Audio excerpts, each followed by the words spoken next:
So with that, I'll let Matt get us started. All right, thanks, Anne. So hello, everyone. Thank you for joining us today. We're going to talk about what's new in CXE 9. There's quite a bit to cover, so we'll get started. So in this release, you'll see quite a bit that centers around making CXE more suitable for the cloud, where we've made investments in scalability, resiliency, and security. So this is something that hasn't, we didn't start with CXE version 9. We actually started pivoting towards the cloud much earlier than that, basically dating back to 2009, where we started to make architecture changes to the product, increasing scalability, things like that. And so over the years, we've really placed a focus on scalability and then supporting cloud technologies like virtualization, integration with other cloud products such as email environments like Office 65, Google, G Suite, Gmail, and then also cloud PBXs like BroadSoft, GenBand, that sort of thing. And then in 2016, we launched the first version of CXE in the cloud, and then offered up the ability to have a subscription model with CXE. And so here in 2018, we made some additional improvements around this, which we'll get into here in a bit. So with CXE, we offer two deployment models or two consumption models. We offer CXE both as a premise solution as well as a cloud solution. Many of our channel partners offer CXE as a hosted solution as well. And to facilitate that, we have had a focus on scalability in this release. So we've increased the number of users. So previously it was 40,000, and in CXE 9 we've increased that to 60,000, which is an increase of about 50%. We've also eliminated the limitation that was around unified messaging and personal assistant users. It used to be half the total number of users. We've done away with that. So now all 60,000 users are able to use unified messaging and personal assistant as well. So that represents a 300% increase there. Ports, we didn't put a lot of emphasis on ports per se in this release. So previously we went up to 752. We've now rounded that off to 800, so that's about a 6% increase. The effort around ports was more on speech resources, where we had a limitation of around 500 speech resources out of the 752 possible ports. And we've now been able to eliminate that limitation. So all 800 ports can have speech resources as well. So that represents about a 60% increase. And then in terms of message storage, so previously all messages were stored in a single directory. And while Windows NTFS doesn't have a limit per se on the number of files you can have in a directory, we found that there were performance limitations that kicked in right around 1 million messages. And we started to see some customers getting close to that mark. So we put some effort into how we store messages and basically splitting that up into multiple folders. And so now we've greatly increased the amount of messages that can be stored within CXE, and we've tested up to 5 million so far, but we expect that if need be, we can go quite a bit higher than that. So that represents about a 500% increase in message storage. One of the main focuses for this release was around multi-tenancy, where we've added the capability to have up to 100 tenants per system. And so if you're not familiar with multi-tenancy, that's essentially where multiple customers or divisions within a single customer can use the product as though it's their own. So each of the tenants are completely separated, so they're siloed so that they have no interaction between each other. So it's as though they have a CXE system of their own, but they share common hardware to help reduce hardware maintenance and licensing costs. And so with multi-tenancy, there is a multi-tenancy license for this, but it's a single license only, so you don't have to pay per tenant or anything like that. It's just a one-time cost.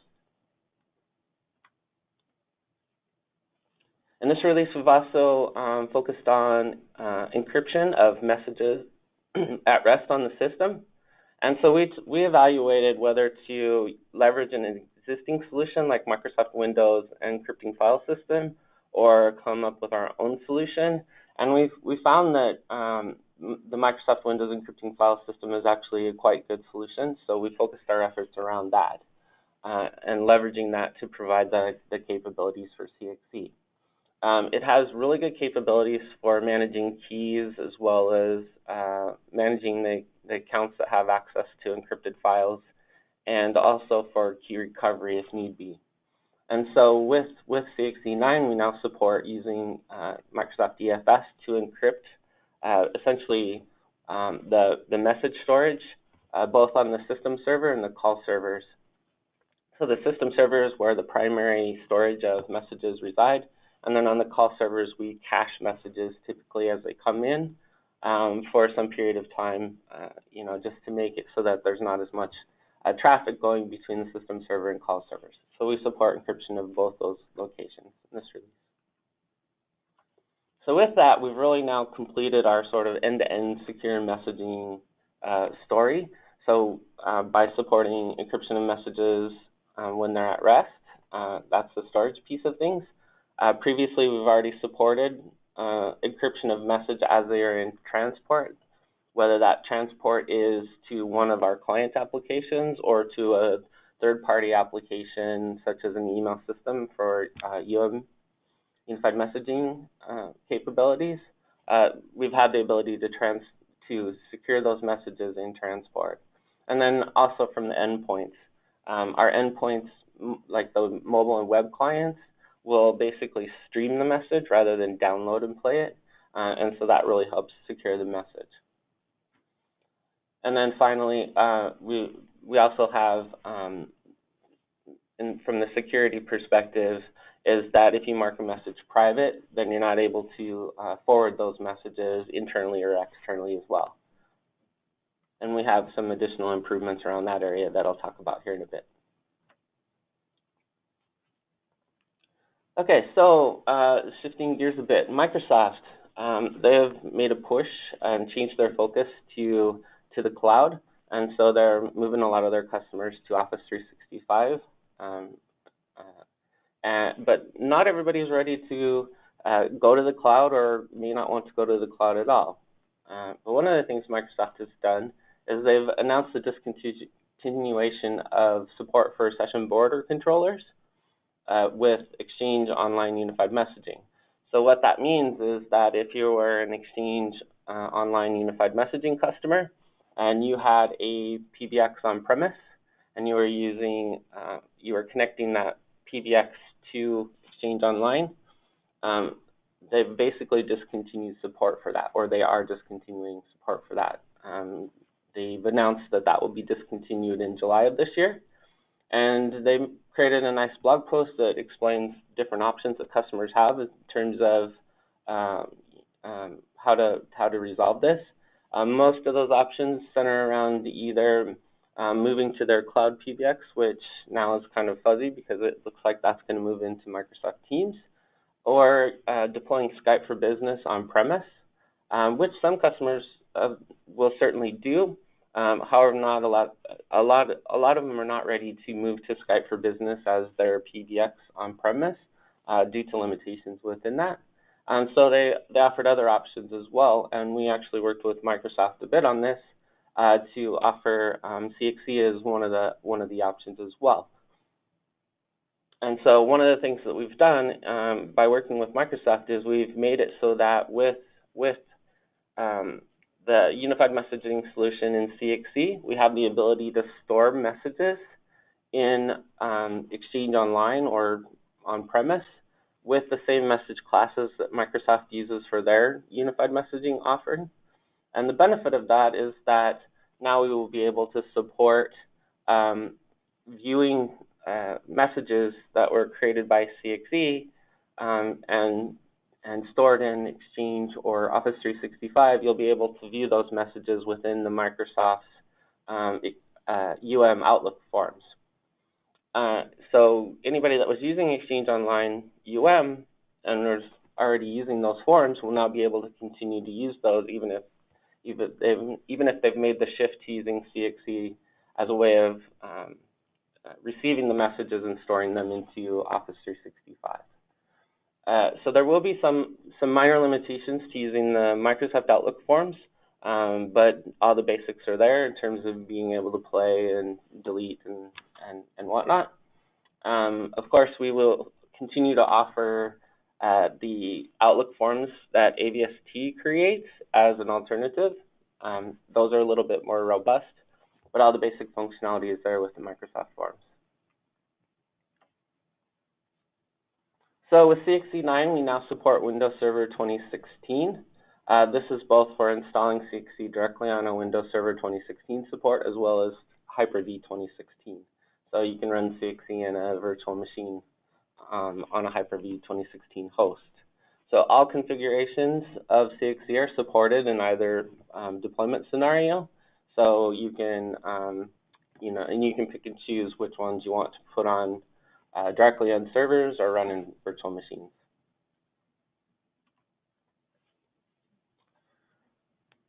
So for our Google G Suite customers, we've added the capability to do message waiting indication for messages that are stored in Google Gmail. We didn't previously support this because the APIs weren't there from Google really to support that. Now, some of our competitors have had solutions for a while, but those were typically based on polling, like constantly polling to see what's, are there new messages in the mailbox, which doesn't scale very well. Or they used sort of a dual store synchronization solution, which also doesn't scale very well. AVST has done those kinds of things in the past, and we just found they didn't work very well, so we kind of held out until Google created APIs that allow us to subscribe to changes that take place within Gmail. So now when a user opens up an unread message, we'll be able to be notified of that and then act accordingly in terms of controlling message waiting indication. So just as a reminder, in order to be able, this applies only to messages that are stored in Gmail, and that requires a unified messaging license. So Notify Express, just briefly, I'll give a little bit of information about what Notify Express is. It's essentially an application for doing more mass notifications. It's often used for things like appointment reminders, bill reminders. Some of our customers use it for political campaigns, like reminding people to get out and vote, that type of stuff. So previously it only supported outcalls. So it was, you created outbound calling campaigns, and then people would receive a pre-recorded message that basically encouraged them to get out and vote or whatever the case might be. With this release, we've added text messaging as an alternative to an outbound call. So you can now have text messaging campaigns, you can have outbound calling campaigns, or you can have a mix of both. The only thing there is that to have a mix of both, you have to create an entry, one for the call and one for the text message. You can't do both in a single entry. And then the other limitation there is that text messaging is outgoing only, so somebody that receives a text message can't reply to that.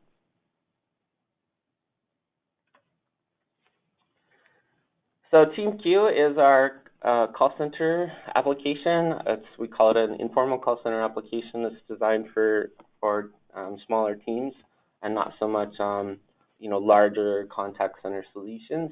But a popular request has been to add call recording capabilities to TeamQ. So we've done that in this release.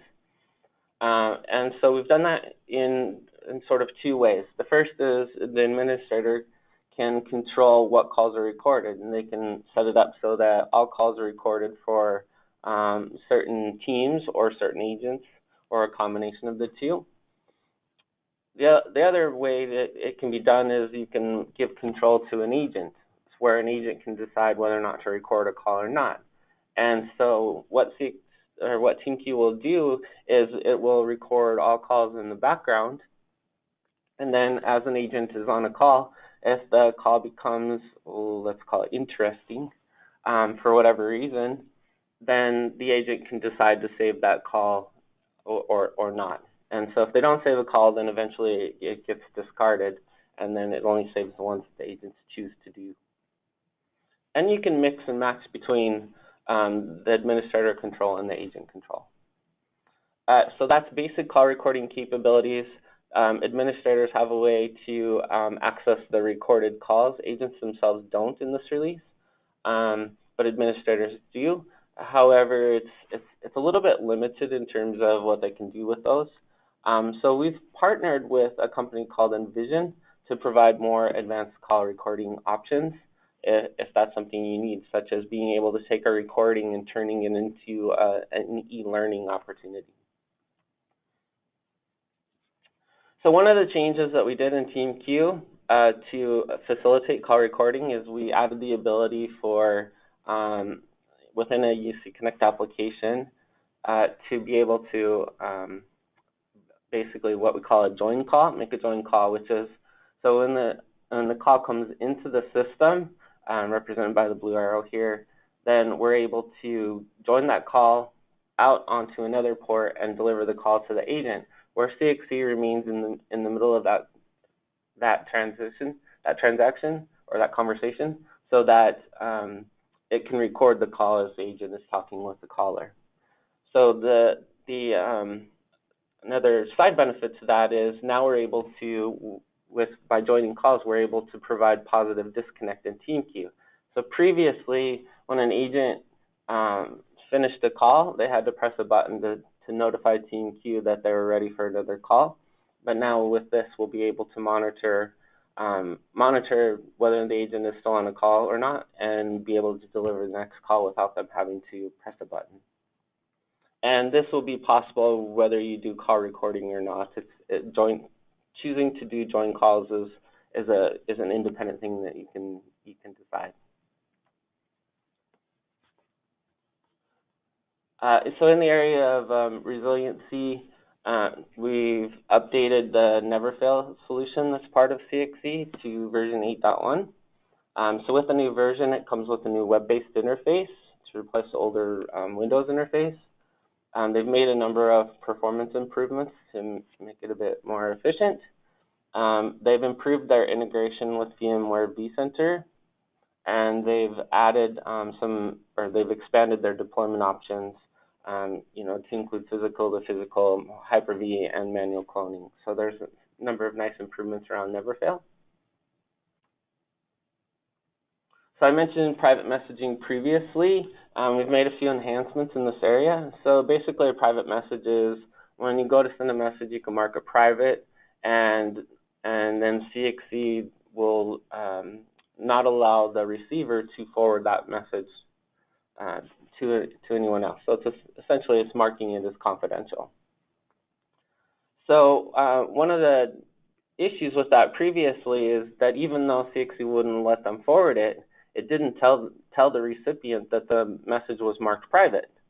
And so in some cases, the person may have not known that it was intended to be confidential information, and may have then, without attempting to forward it, just go off and talk to somebody about the information contained in the message, not knowing that it was intended to be confidential. So now the various telephone user interfaces will announce first that the message is marked private, so that the recipient knows to treat that information as confidential, regardless if they were thinking to forward it off to somebody or not. So another improvement that we've made is also the ability to mark a message private through the speech interface. That wasn't supported previously, but it now is. And then we've added configuration options to allow customers to choose what happens in a couple of scenarios. Do you want private messages to be automatically forwarded when a user has automatic message forwarding turned on? Such as somebody that goes on maternity leave, for example, and they're going to be gone for an extended period of time. That's a popular use case for automatic message forwarding. So if somebody sends a private message to that person that's on maternity leave, does it forward to the person covering for them or not? You get to decide. And then also whether to attach private messages to an email and SMS notifications. So previously, if you attach those, then once it gets into email or out as an SMS notification, we had no control as to whether or not the user forwarded those. That was controlled by the email system or whatever. And so now you can decide, and so your only option was to just not use those types of notification at all if you were feared that private messages could get, leaked out. But now we give you the option to decide if you turn on email or SMS notification, you can decide, okay, I want all messages to be attached, regardless if they're private or not, or I only want messages that aren't marked private to be attached to an email or SMS notification.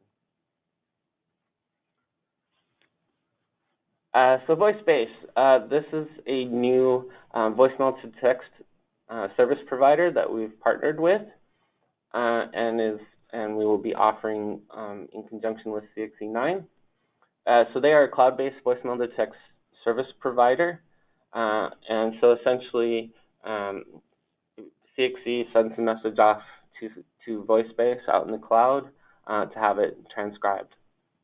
Licensing for this is basically there's a one-time setup fee to establish an account, and then you just pay per user on an annual subscription basis.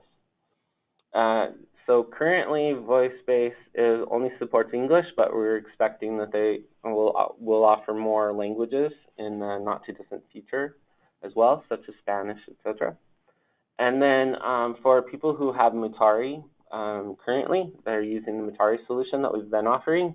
That offering is going to continue to still exist. It just now you have a choice between Mutari and Voicebase as well. So we're just trying to provide more choice for customers in terms of different options around this. Okay, so the way to go into a little more detail on how Voicebase works, it's for anybody that's familiar with the Mutari cloud solution, it's essentially the same way. So basically what CXC does is it sends when a new message comes in, it takes the audio recording, it sends it off to Voicebase via an email notification or SMS notification.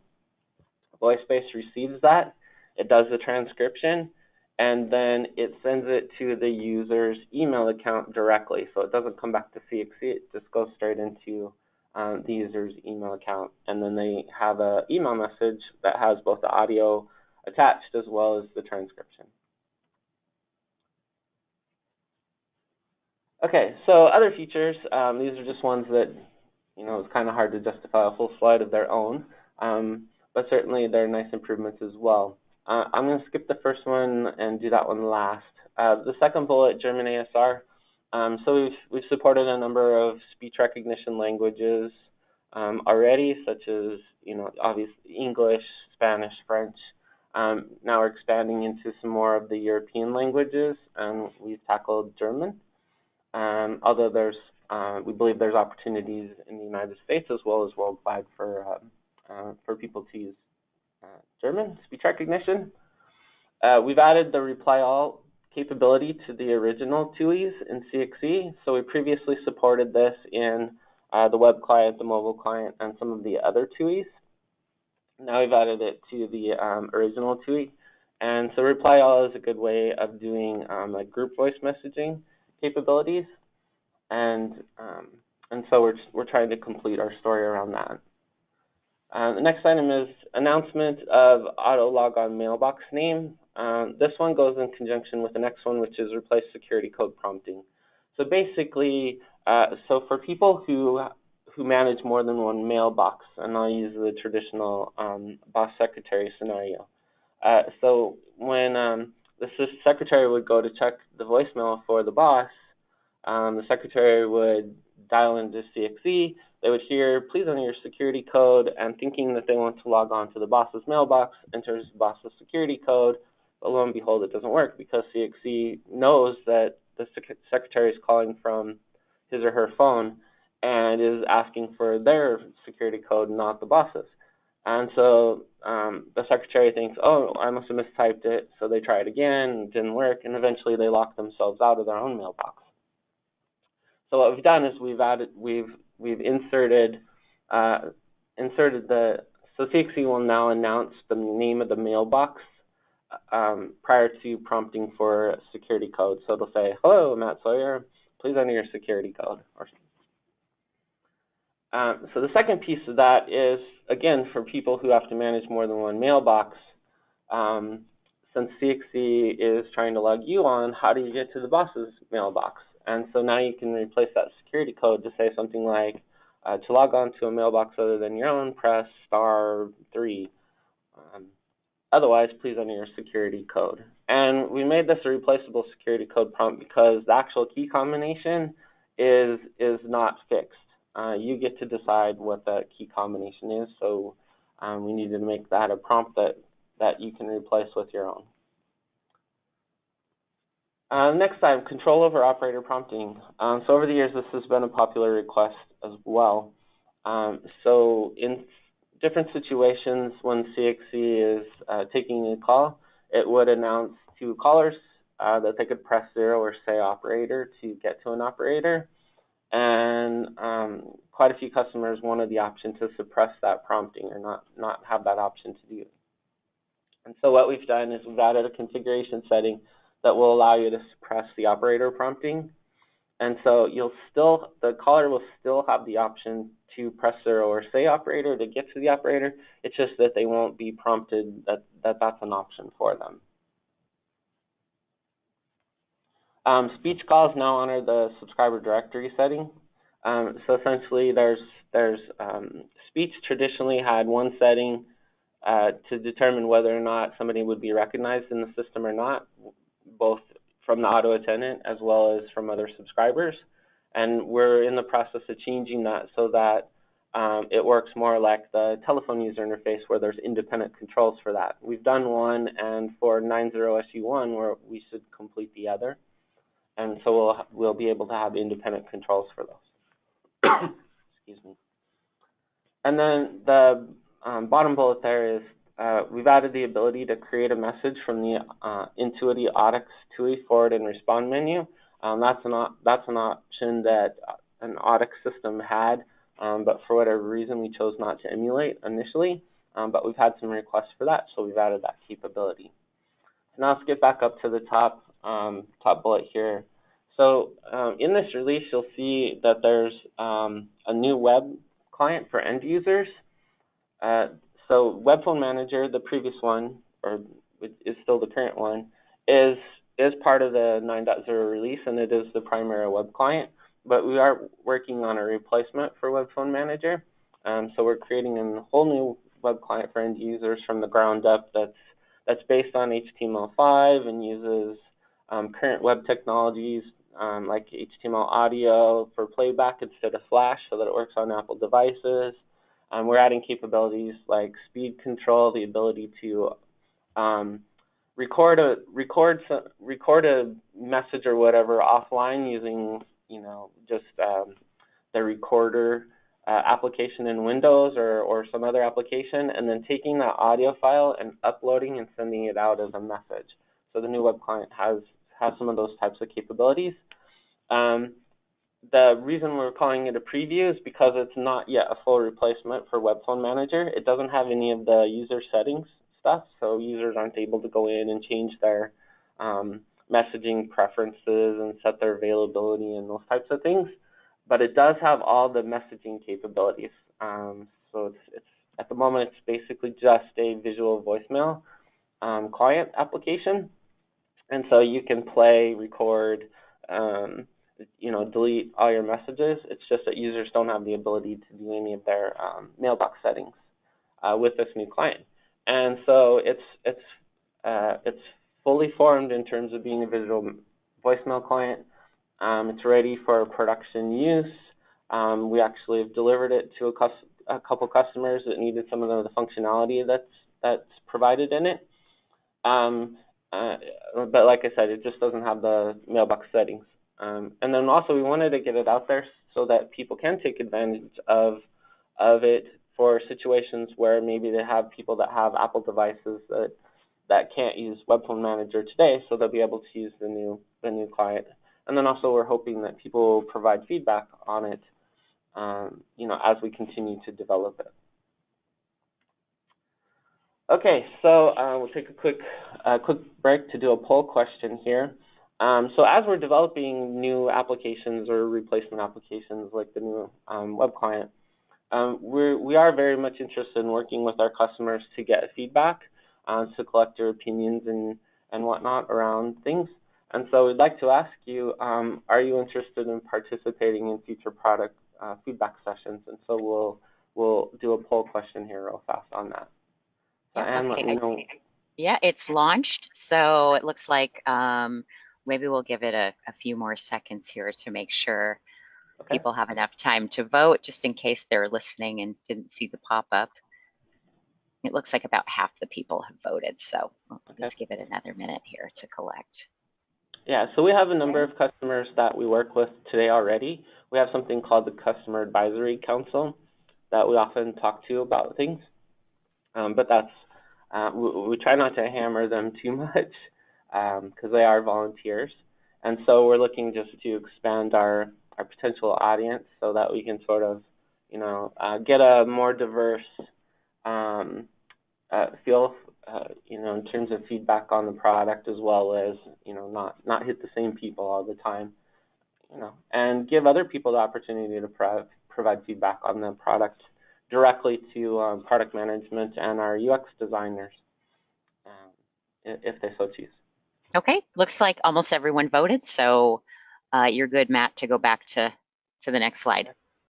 Seems like we had a... oh, what happened there? Yeah, there we go.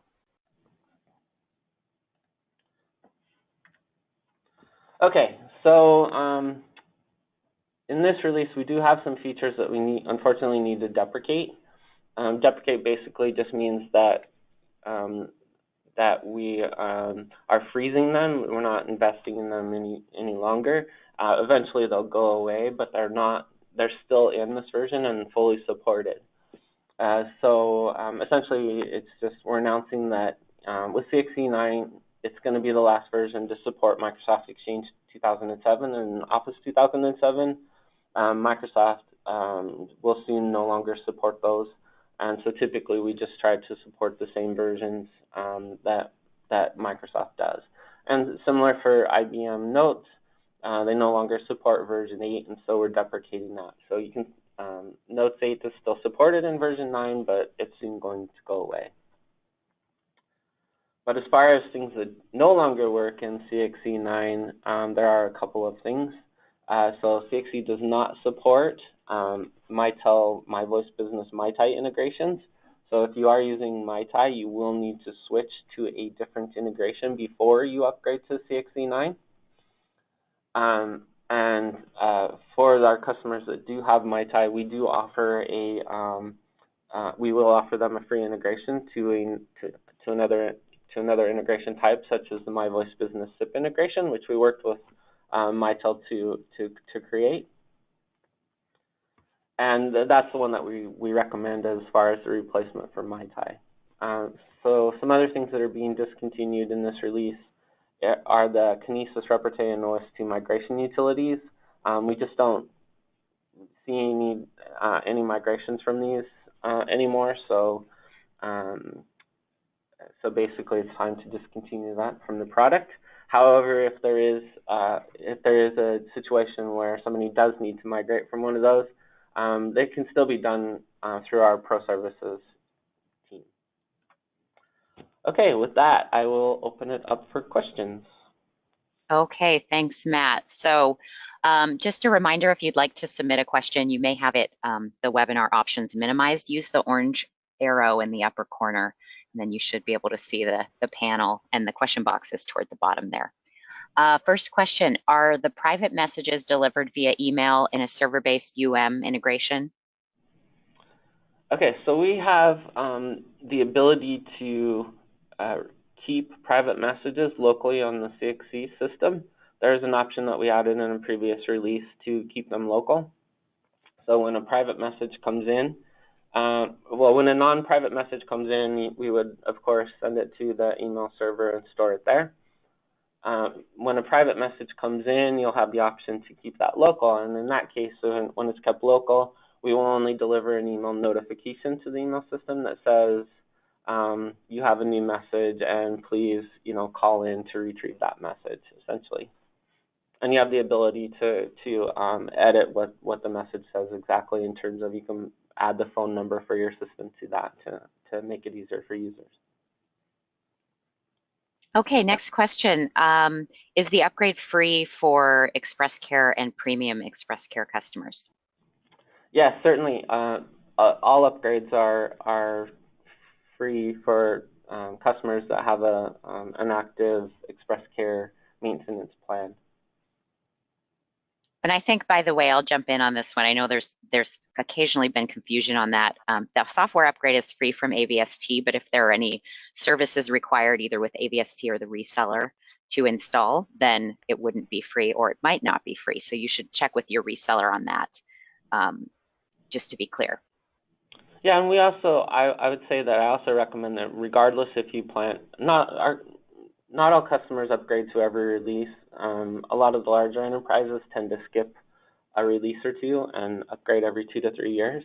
So regardless if you're going to planning to upgrade or not, we recommend that you at least download or order the upgrade so that you have it in case you decide later that you want to do that. It's just good to do that. Okay, next question. Thanks, Matt. Is there new Neverfail certification needed for technicians who are certified under the prior Neverfail certification? Oh, we talked about that, and I forget what the decision was. We can get back to the person who asked that, of course, after if we need to confirm. Yeah, I want to say no, but I'm not sure. Okay, thanks, Matt. When using Voicebase, how long between when the message is left and when the subscriber receives the email transcription?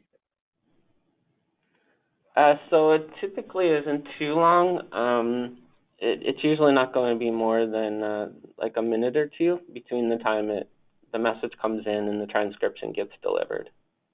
It really depends on the length of the message. If somebody leaves a 15-minute message, it's probably going to take a bit longer. But that's going to be a rarity for something like that to happen. So most messages will be delivered in, I would say, less than a minute or up to 2 minutes. Okay, next, using personal assistant when programming a number for home, cell, remote, is there any upcoming feature to include a comma for a pause? Right now, you can only use 0 through 9. Yeah, so I think that's one we'll probably have to take offline because we need to understand what they're trying to accomplish exactly. So let's take that one offline. Okay. Next, is there a way to delete all messages within the mailbox without deleting the configuration of the particular mailbox? In other words, I have a customer who just wants to clear their mailbox messages all at once instead of one at a time. So a user can do it by using there's options to mark a group of messages in the CXC original TUI, where they can go in and they can essentially do a select all via that and then delete them all at once. But there isn't any mechanism for an administrator to do that. Okay, Not currently. Next question back on transcription. Mutari had a limit of only transcribing a 60-second message. Will Voicebase transcribe longer messages? Yeah, at the moment, I believe Voicebase transcribes the entire message. At some point in time, depending on usage, at some point in time we may need to scale that back. But for the moment, I believe it transcribes the entire message.